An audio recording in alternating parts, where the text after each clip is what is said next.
If you're a podcast host, listen up, this one's for you. My name is Allie Jackson. I'm the host of Finding Mr. Height, a dating and relationship podcast that I've been doing for 4 years now, sharing my positive and practical approach to dating that's built on my own life experience. And I wanted to share another experience that I've had, my secret behind monetizing my show. It's called Red Circle, and I was just telling my colleague about how much I love their platform. With Red Circle, not only am I getting a seamless hosting experience, but I also love the support I receive in ad sales. It's not just typical ad sales either. It's targeted opportunities based on my show and my life. And the platform is super simple. You just set your preferences and Red Circle matches you with sponsors that align with your show. You can vet every opportunity and their platform gives you great analytics. More recently too, my Red Circle team has brought me opportunities outside of my podcast on social media to really augment the podcast partnerships, bring them full circle. I just can't recommend them enough. If you want to give it a try, go to redcircle.com to get your free trial. That's redcircle.com for a free trial.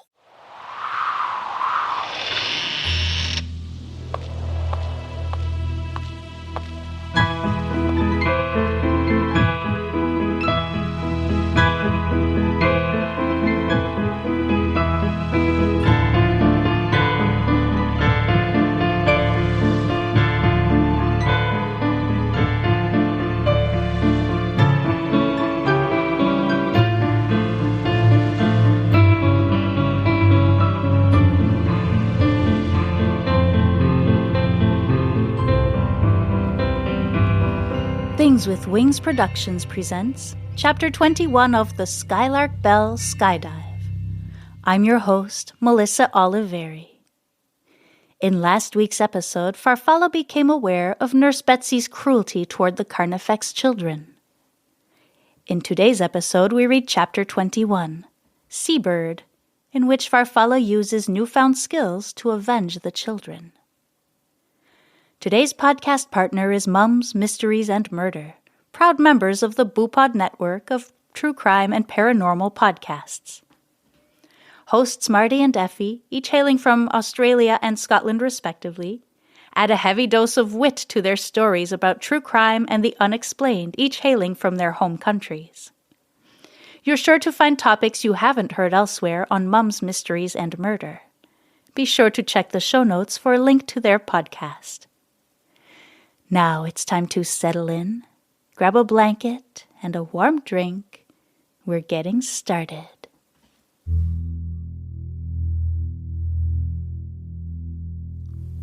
October 30th, 1799. I've figured it out. I will sing. I've spent the last few weeks trying to find a way to rid the children of Nurse Betsey. I have watched as she has antagonized them and punished them without merit. She is cunning, always reserving her true self for moments when Mr. and Mrs. Carnifex are not present to witness her cruelty.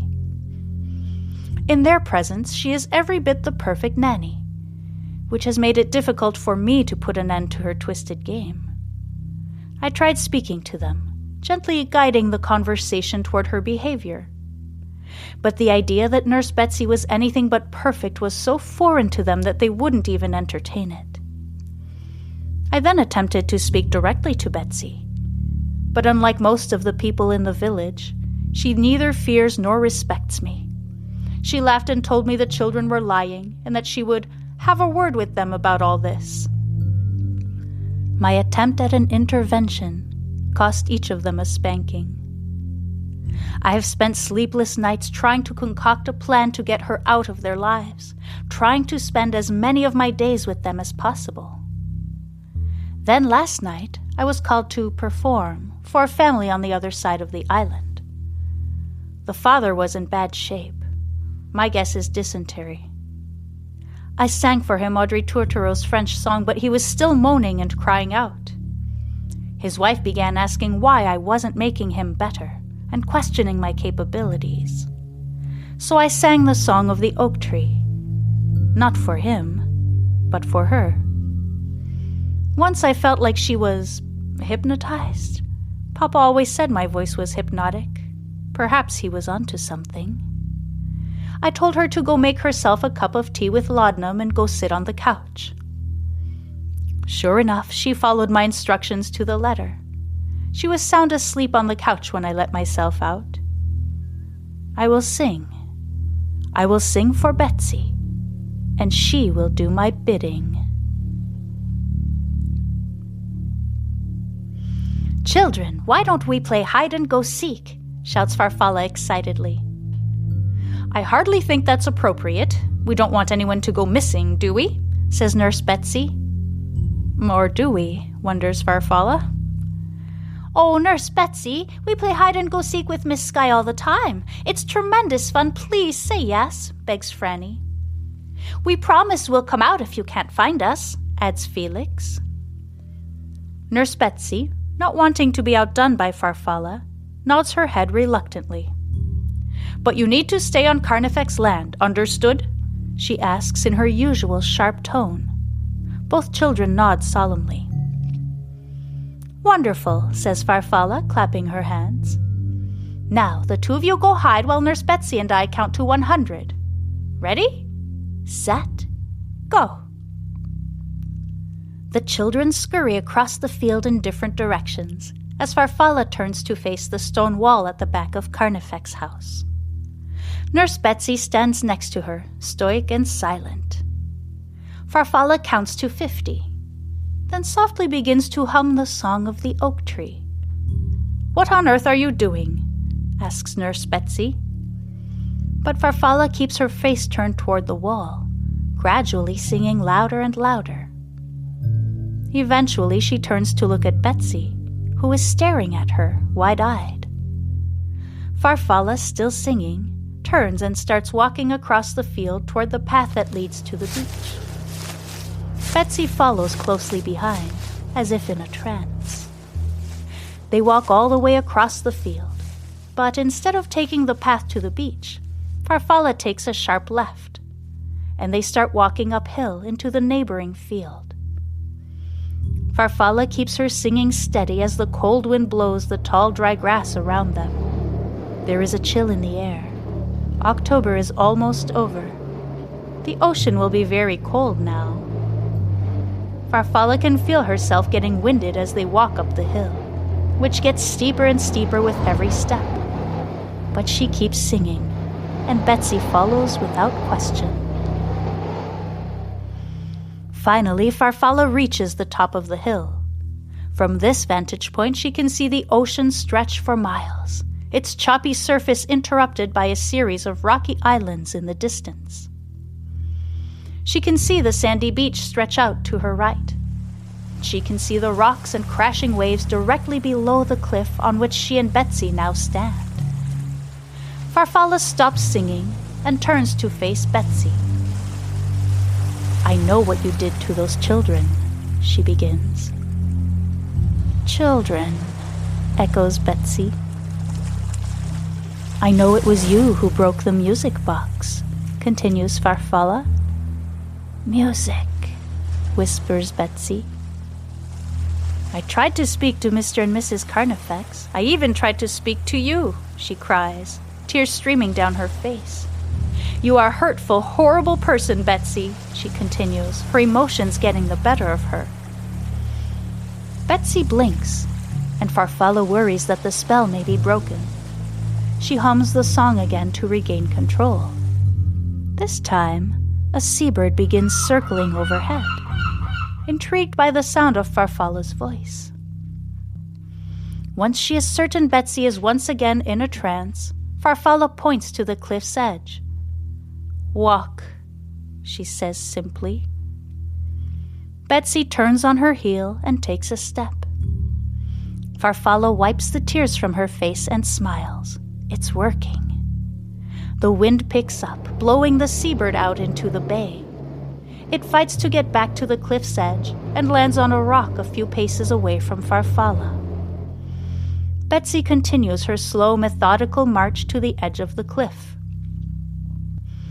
Farfalla licks her lips in anticipation. Finally, just as Betsey's toes are leaning over the edge of the cliff, she suddenly stops. Farfalla's brow furrows. No. Farfalla's hushed whisper is quickly carried away on the wind. Betsey slowly turns around, a look of confusion on her face. Farfalla, panicked, turns to the seabird on the rock and points to Betsey. "Fly!" she shouts. This time, the wind is on her side, carrying her command straight to its target. The bird lifts off the rock and, without hesitation, flies in a direct line toward Betsey, hitting her in the chest and causing her to stumble backwards. Betsey's eyes grow wide as she realizes what is happening. There is no time for her to scream before her body is hurled over the edge of the cliff. Farfalla can hear rocks tumble down the cliffside and land in the ocean. Betsey also lands, with a sickening thud. The seabird lifts into the sky and circles back like a boomerang, landing at Farfalla's feet. "Hello there, friend," she says, crouching to take a closer look. The bird tilts its head toward her, as if waiting for instructions. "You are free to go now. Thank you," she says simply. The bird spreads its wings, almost like it is waving goodbye, lifts into the sky, and soars over the ocean. Farfalla watches until it is out of sight, then turns and walks back toward Carnifex's house. The children will be wondering where she is. Her plan took longer to carry out than she anticipated. She hums happily to herself as she scurries through the dry grass. From behind the rock where the seabird first landed, a small face with tear-stained cheeks peeks out. Confused, the child walks to the cliff's edge and looks down. There on the sharp rocks, waves crashing over her still body, is Nurse Betsey. She's laying at a strange angle, arms and legs dangling in different directions, the tips of her fingers dipping into the violent water below. Terrified, the child backs away, then races through the tall grass toward Carnifex's house. In the gray October sky above, an ever-growing flock of seabirds begins to circle, patiently waiting for their next instructions.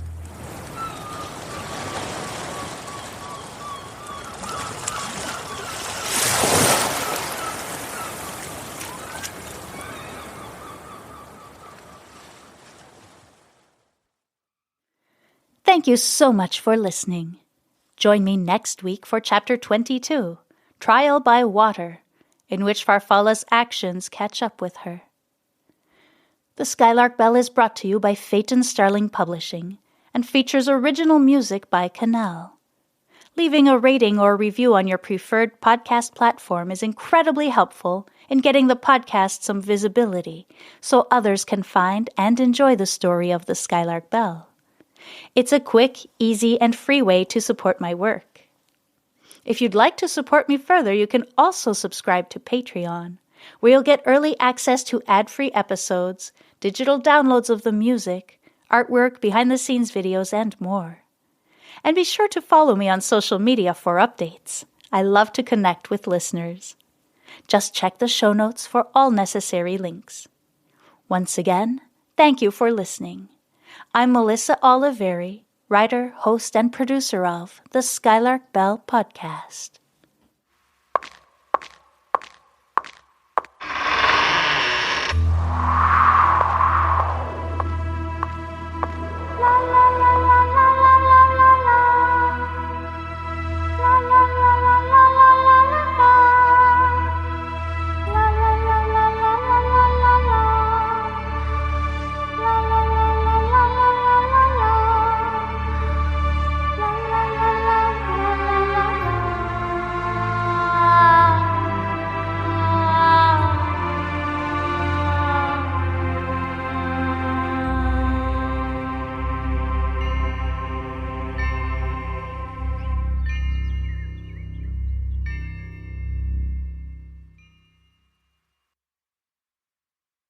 If you're a podcast host, listen up, this one's for you. My name is Allie Jackson. I'm the host of Finding Mr. Height, a dating and relationship podcast that I've been doing for 4 years now, sharing my positive and practical approach to dating that's built on my own life experience. And I wanted to share another experience that I've had, my secret behind monetizing my show. It's called Red Circle, and I was just telling my colleague about how much I love their platform. With Red Circle, not only am I getting a seamless hosting experience, but I also love the support I receive in ad sales. It's not just typical ad sales either. It's targeted opportunities based on my show and my life. And the platform is super simple. You just set your preferences and Red Circle matches you with sponsors that align with your show. You can vet every opportunity and their platform gives you great analytics. More recently too, my Red Circle team has brought me opportunities outside of my podcast on social media to really augment the podcast partnerships, bring them full circle. I just can't recommend them enough. If you want to give it a try, go to redcircle.com to get your free trial. That's redcircle.com for a free trial.